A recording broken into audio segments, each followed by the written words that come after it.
Je suis Jérôme de Travers, je suis ingénieur avant-vente chez Savoie depuis une dizaine d'années. On va vous faire une présentation avec Jonathan Facomata.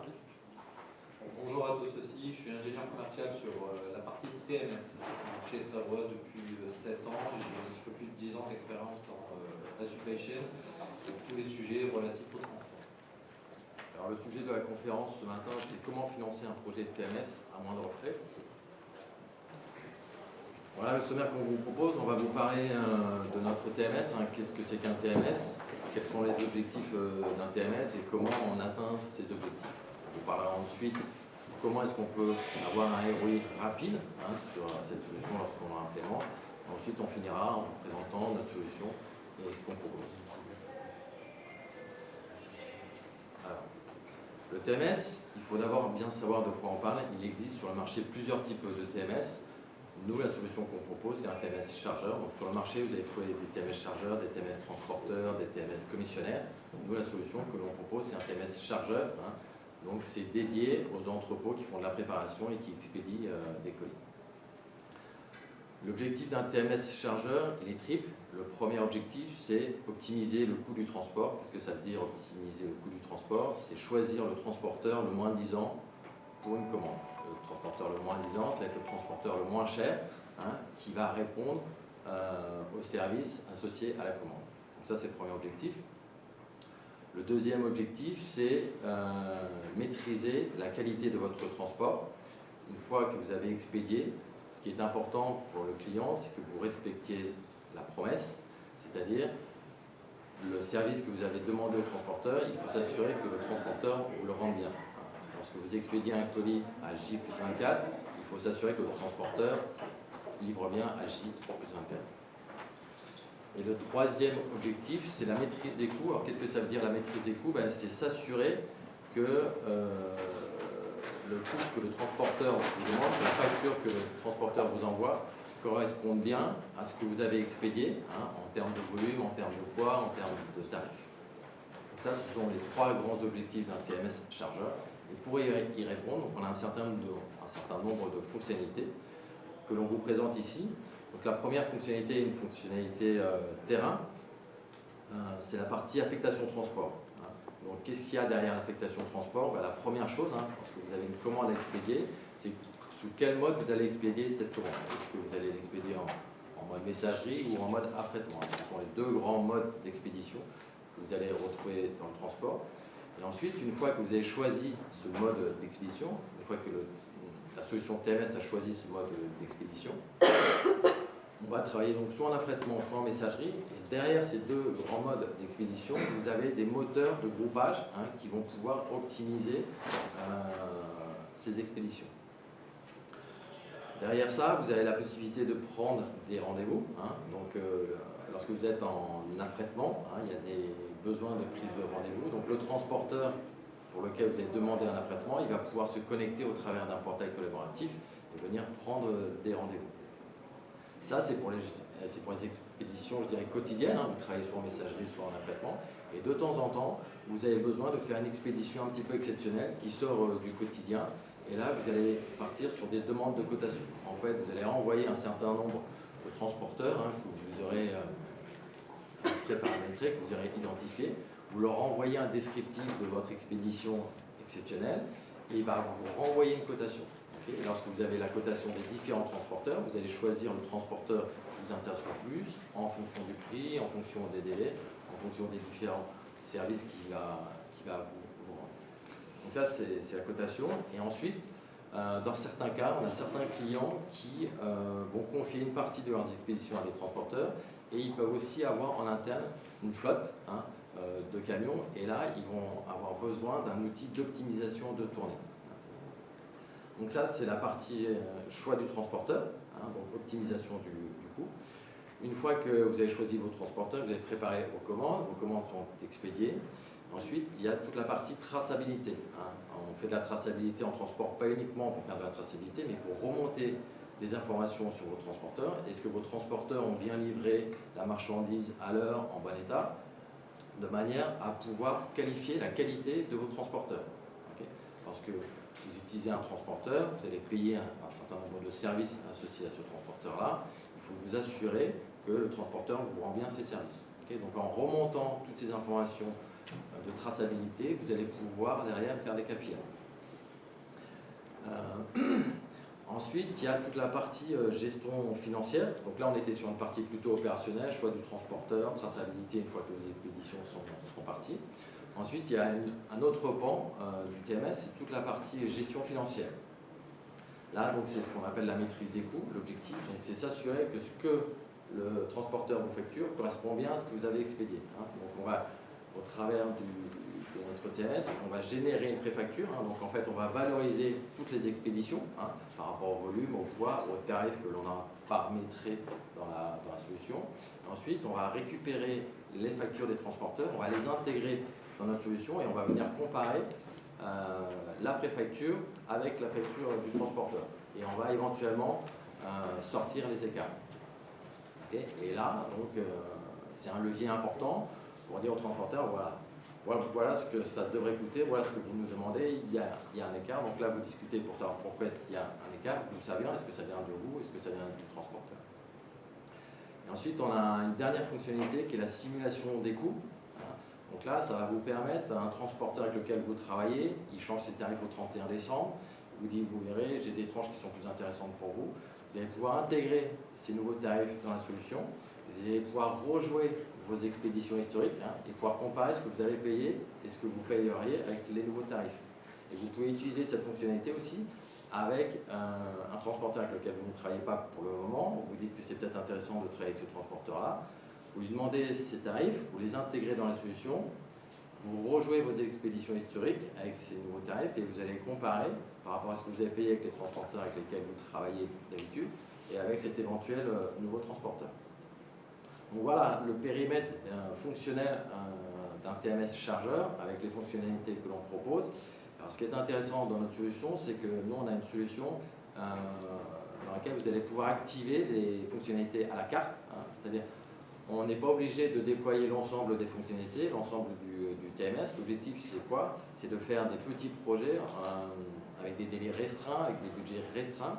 On va implémenter une première fonctionnalité. Alors, ces fonctionnalités, ça peut être l'affectation transporteur dans un premier temps. On peut commencer par la gestion financière. Nous, selon les clients, il y en a qui ont préféré commencer par l'affectation transport parce que c'était le sujet le plus sensible. D'autres, ils avaient une affectation qui se faisait automatiquement. Il y avait des contrats qui étaient gérés en amont. La partie facturation était plus sensible. Nous, on a des clients qui ont des très gros budgets transporteurs, plusieurs dizaines de millions d'euros. Et ils n'avaient rien pour contrôler leurs factures. Et du coup, ils ont d'abord mis la préfacturation et ensuite, ils poursuivent avec l'affectation. Voilà la couverture fonctionnelle d'un TMS chargeur, celle que l'on propose, avec les différentes possibilités en termes d'implémentation.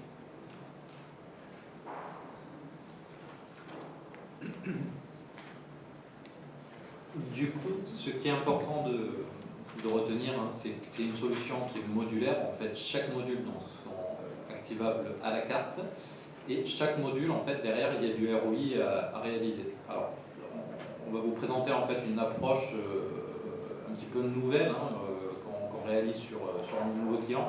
C'est comment en fait financer un projet TMS à moindre frais en s'appuyant en fait sur la modularité de la solution. Alors, pourquoi je vous parle de modularité? Parce que souvent, quand on répond au cahier des charges, qu'on est dans des appels d'offres TMS, c'est souvent la liste au Père Noël. On a une multitude en fait, de fonctionnalités qui est demandée et souvent, ça ne va pas au bout. Alors, ce qu'on préconise, nous, c'est plutôt de commencer sur un périmètre restreint, mesurer le ROI et en fait implémenter la solution module par module, essayer justement de mettre un premier pas sur la solution TMS et de l'implémenter pas à pas. Donc déjà, en termes de ROI sur les coûts directs, on va avoir du ROI à faire à différents niveaux. Donc vous en avez au niveau de la négociation contractuelle. Donc ici, on vous a mis à chaque fois les fourchettes hautes. Il faut bien savoir qu'un ROI, ça se mesure, ça dépend d'où on part.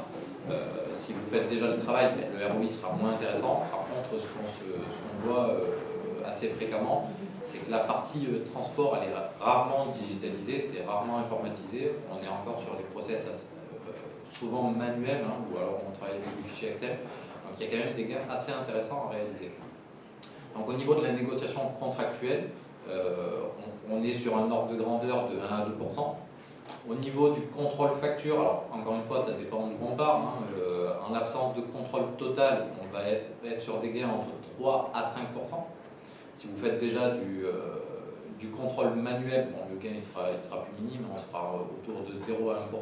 Alors il y aura toujours l'erreur humaine. Un système TMS justement ne fait pas d'erreur. Il y a toutes les lignes qui passent dans la moulinette. Donc, si vous voulez, dès qu'il y a un écart, il est détecté.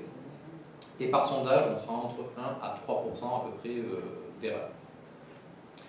On va faire aussi du gain donc, sur les modules d'affectation transporteur. Le module d'affectation transporteur, ben justement, comme disait Jérôme, ça va être l'affectation du meilleur transporteur. Donc le transporteur, entre guillemets, le moins cher, mais pas seulement, hein, parce qu'on va prendre d'autres critères, le coût, la qualité, le délai, les quotas, etc.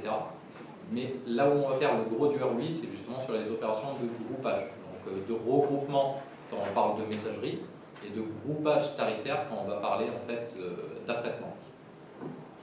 Donc ça, c'est les ROI sur les coûts directs.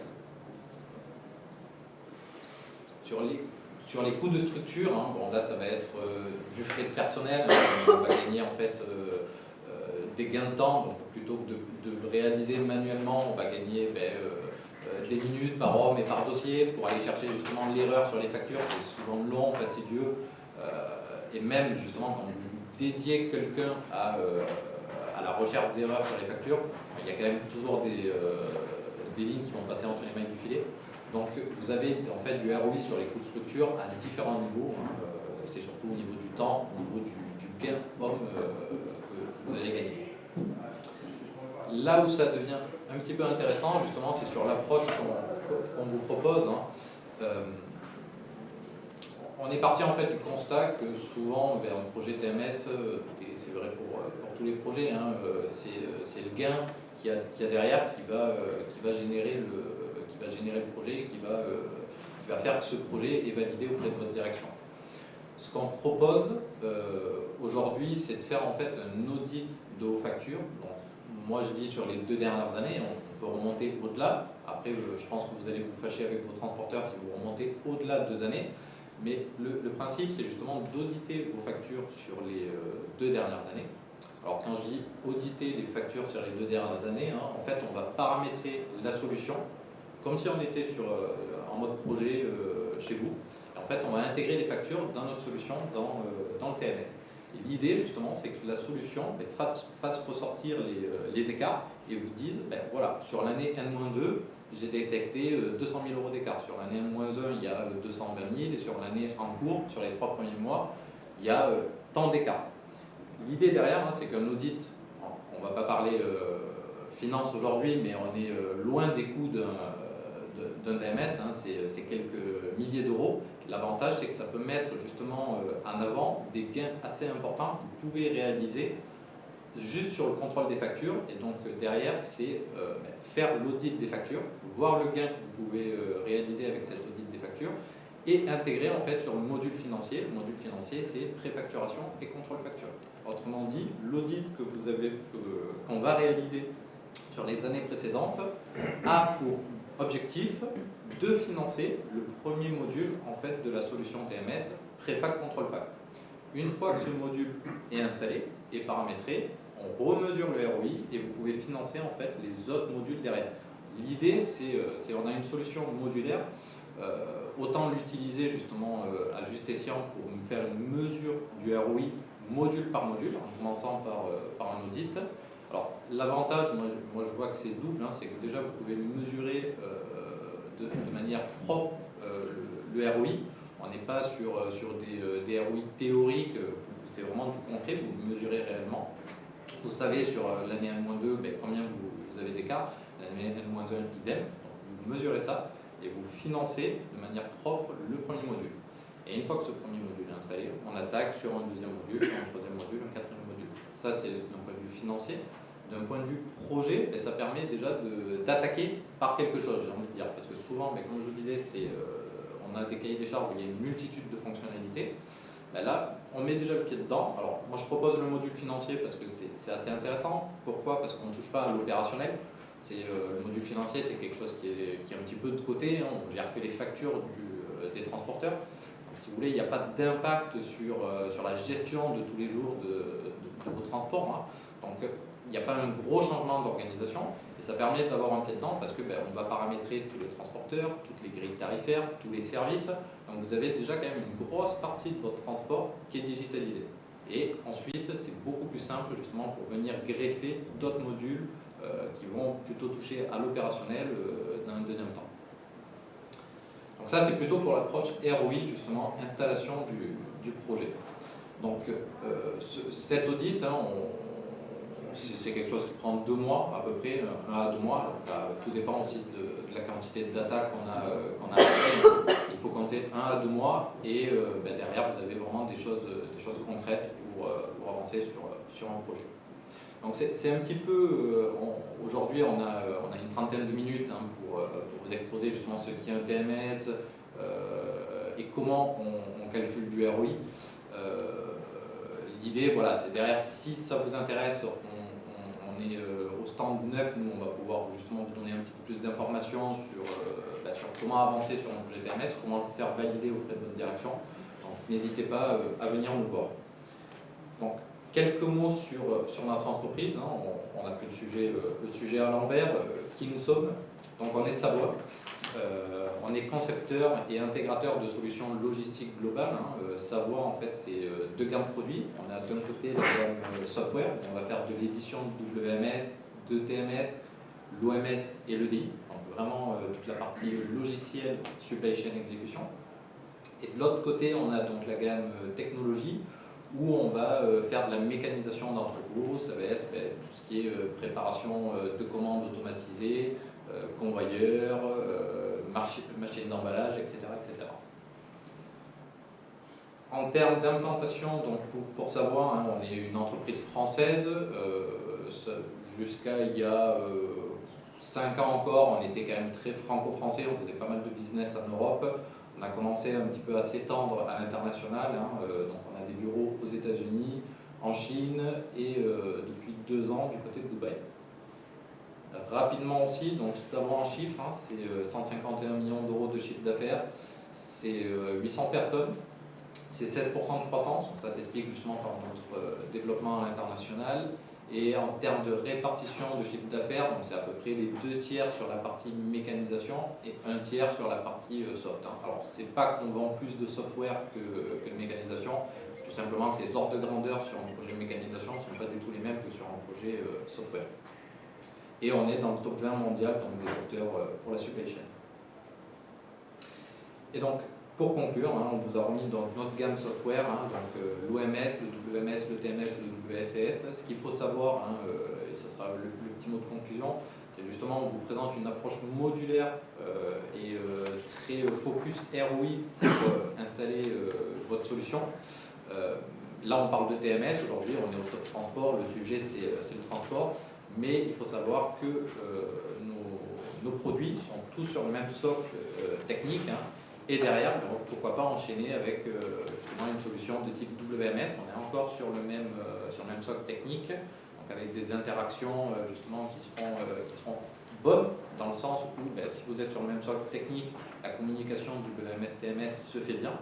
Et sans rentrer dans ce vague sujet, on est capable justement de faire travailler nos solutions soit en flux poussé, soit en flux tiré. Donc le TMS soit prend la main en fait, sur la préparation, soit on laisse la main au WMS pour préparer. Donc tout ça, c'est des sujets qu'on est prêt à discuter et à vous expliquer un petit peu plus en détail sur notre stand si ça vous intéresse.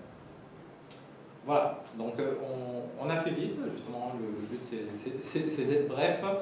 Si vous avez des questions, n'hésitez pas, on peut y répondre. Oui. Bonjour. J'imagine que l'intégration du TMS que vous proposez notamment, c'est compatible avec d'autres outils type WMS. Il n'y a pas besoin de tout paramétrer, il n'y a pas de saisie, on peut tout faire par le. Alors, Nous, en fait, on a, pour s'interfacer avec d'autres systèmes, déjà, ça c'est le nerf de la guerre. C'est-à-dire quand on est éditeur de solutions WMS TMS, si on a une difficulté déjà à s'intégrer avec d'autres acteurs du marché, on ne travaille pas. Ça, c'est pour poser le décor. Après, on a deux approches. La première, c'est on a un format d'entrée qui est attendu au niveau de notre TMS, c'est la norme GS1 qui est assez connue. Donc, soit le système externe se met à la norme GS1 et s'interface avec nos solutions, soit on a un EAI en fait dans notre catalogue qui s'appelle LM Connect, et cet EAI a des connecteurs en fait natifs avec des solutions du marché, donc qui permettent justement de faciliter tout ce qui est interface. Aujourd'hui, vous avez déjà mis des interfaces en place. Excusez-moi. Je suis derrière, excusez-moi. Oui. Pour les cas particuliers, comme les transporteurs qui peuvent avoir des offres à tiroir, au moment de la livraison, il va y avoir des problématiques spécifiques qui vont nécessiter une facturation supplémentaire. Je ne vous entends pas super bien, je suis désolé. Ouais. Lorsque j'ai des transporteurs qui vont livrer avec des valeurs ajoutées, par exemple sur place, et qui vont nécessiter de facturer en plus à la fin, ça vous ne pouvez pas le prévoir avant, vous avez une préfacturation de l'information. Comment ils interviennent comment on communique? Alors déjà, je vais être totalement transparent, c'est-à-dire que la préfacturation, pas tous les transporteurs vont jouer le jeu. Moi, chez des clients, j'ai des transporteurs qui jouent le jeu de la préfacturation, et en l'occurrence, on met en fait une plateforme collaborative à disposition avec le TMS. La plateforme collaborative, en fait, c'est un accès pour les transporteurs à la solution TMS. Ils se connectent et ils disent, voilà, cette expédition, c'est 1000 €, sauf que j'ai attendu par exemple 2 heures, je rajoute 2 heures de taxe d'attente, la préfacturation passe à 1200 €. Donc comme ça, j'ai en fait une préfacturation qui est juste, qui reflète ce qui se passe sur le terrain. Et au niveau du contrôle de facture, justement, il n'y a pas d'écart parce que la préfacturation match tout poil avec la facture. Ça, c'est le monde idéal, c'est le transporteur joue le jeu de la préfac. Par contre, si le transporteur ne joue pas le jeu, qui dit moi, vous pesez peu, je ne vais pas m'embêter à aller faire une préfacturation, à se connecter sur le TMS, en fait, le job, ça sera à vous de le faire. C'est-à-dire que la préfacturation, elle sera à 1000 €, pour reprendre mon exemple. Vous allez recevoir la facture avec 1000 € plus 200 € de taxe d'attente. Et au moment en fait, du contrôle facture, ça sera, le système va vous dire attention, il y a un écart. Ça sera à vous de l'analyser et soit de le valider, soit de le refuser. Et derrière, on va gérer les avoirs, etc. etc. Oui.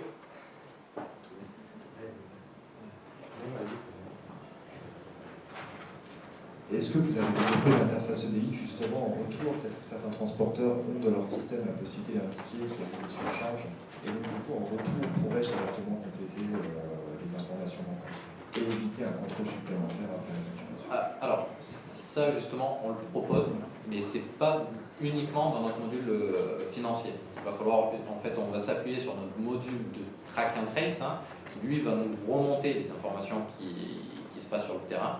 Et en fait, on fait communiquer ce module financier avec le track and trace, et le track and trace va alimenter en fait le module financier. Et là, ça demande de prendre les deux modules. Voilà. Donc sur l'approche modulaire en fait que je vous présente, clairement l'ajout d'extra cost pour dire ce que c'est, se fera soit de votre côté au niveau du contrôle des factures, soit au niveau de la préfacturation par le transporteur, par l'intermédiaire de la plateforme collaborative. L'objectif de la préfacturation, c'est vraiment d'être au plus proche de ce qui se passe sur le terrain. Donc on essaie de remonter effectivement quand il y a une double présentation. Vous, en tant que chargeur, vous ne pouvez pas le deviner. Et l'objectif, c'est d'avoir le moins d'écart possible lorsque la facture arrive et qu'on la compare avec la préfacturation. Donc effectivement, il y a une préfacturation et on essaie de la compléter au maximum avec les événements qui se passent sur le terrain. Oui. C'est une double question. Aujourd'hui, la plupart des ERP gèrent aussi les tarifs. Aujourd'hui, vous avez mis des interfaçages en place qui sont fonctionnels et qui existent entre les tarifs d'un SAP par exemple et votre système d'information. Alors, ce qu'on nous demande souvent avec le module financier, c'est de remonter en fait les provisions comptables qui sont générées par notre TMS dans le système financier comptable.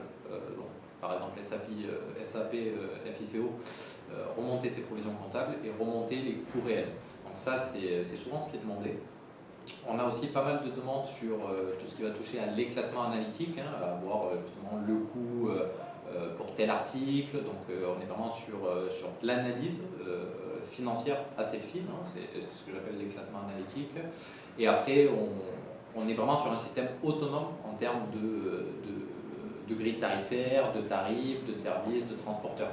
Donc on va être plutôt en complément en fait d'un ERP. On va lui remonter des provisions comptables le plus juste possible. Quand on n'a pas vocation, si c'était ça votre question, à récupérer les informations tarifaires d'un ERP pour les traiter ensuite dans le TMS. Donc en fait, c'est votre système qui est maître. Oui, tout à fait. Tout à fait. C'est un système financier de gestion justement des factures complètement autonome. Voilà. Juste une question un peu plus technique. Aujourd'hui, sur des grosses facturations, on va dire de l'Express, de la messagerie, où il y a vraiment beaucoup de lignes, l'intégration de la facturation du messager ou de l'expressiste se fait de quelle manière? Fichier Excel, EDI Alors, on a différents formats en fait, hein, pour intégrer ces factures. Il y a l'EDI. Il y a également le template Excel, hein, c'est-à-dire que nous, on vous fournit un format de fichier. Et l'idée, en fait, c'est d'intégrer ce fichier Excel directement dans la solution. Alors après, on est capable de traiter 30, 40 000, 50 000 lignes. On a des clients où il y a 50 000 lignes sur un fichier. Ça se fait en quelques secondes, hein, mais voilà, il n'y a pas de problématique au niveau du temps d'intégration. Et par contre, sur les formats d'entrée, c'est EDI et ou template Excel. Donc il y a une personne qui doit s'assurer que le format soit correct. Tout à fait. Alors, souvent, ce qu'ils font, nos clients, hein, souvent ce qu'ils font, c'est en général, ils le font avec notre chef de projet. Ils définissent en fait une matrice. Ils reçoivent en fait la facture, la matrice tourne, mais au bon format, ils intègrent ça dans le TMS. Donc, j'ai envie de dire, le job, il est à faire au début en fait, hein, où justement il n'y a pas de matrice. Et une fois que le job est mis en place. Alors, selon le poids de nos clients chez les transporteurs, hein, c'est soit le transporteur qui fait le travail de se mettre au format du fichier Excel, soit c'est le client lui-même qui crée des moulinettes, il reçoit les factures de ces transporteurs, ils ont une moulinette et ensuite ils peuvent intégrer le fichier dans notre solution. Ouais. Donc évidemment c'est un travail qu'on fait au départ et puis ensuite il n'y a plus qu'à intégrer de manière automatique, soit sous forme de fichier Excel, soit sous forme de fichier EDI. Dernier mot, vous m'entendez? Dernier mot pour clôturer. En fait, aujourd'hui, le gros challenge du chargeur, c'est d'être très attentif aux tarifs qui rentrent. Et c'est la data qui met dans le système qui va faire donc, être prudent sur la taxe gasoil, sur les pollutions, sur les tarifs. Parce que toute la chaîne des valeurs peut être cassée si c'est pas bien fait. Exactement, exactement. Et je rajouterais que justement, quand on parle d'erreur de facture, hein, alors on ne jette pas toujours la pierre à nos amis les transporteurs. Et c'est l'avantage aussi d'un système TMS, c'est que ça peut être lié aussi à un mauvais paramétrage. Un mauvais tarif fait qu'on a des écarts. Et ça, le système va vous le dire. Il va vous dire ben, c'est parce qu'il y a un extra cost qui est attendu, que je n'ai pas reçu. Ou alors ça peut être lié à un mauvais paramétrage. Le système, en fait, essaye de vous guider aussi dans votre analyse. Voilà. On vous remercie. Merci. Bonne journée.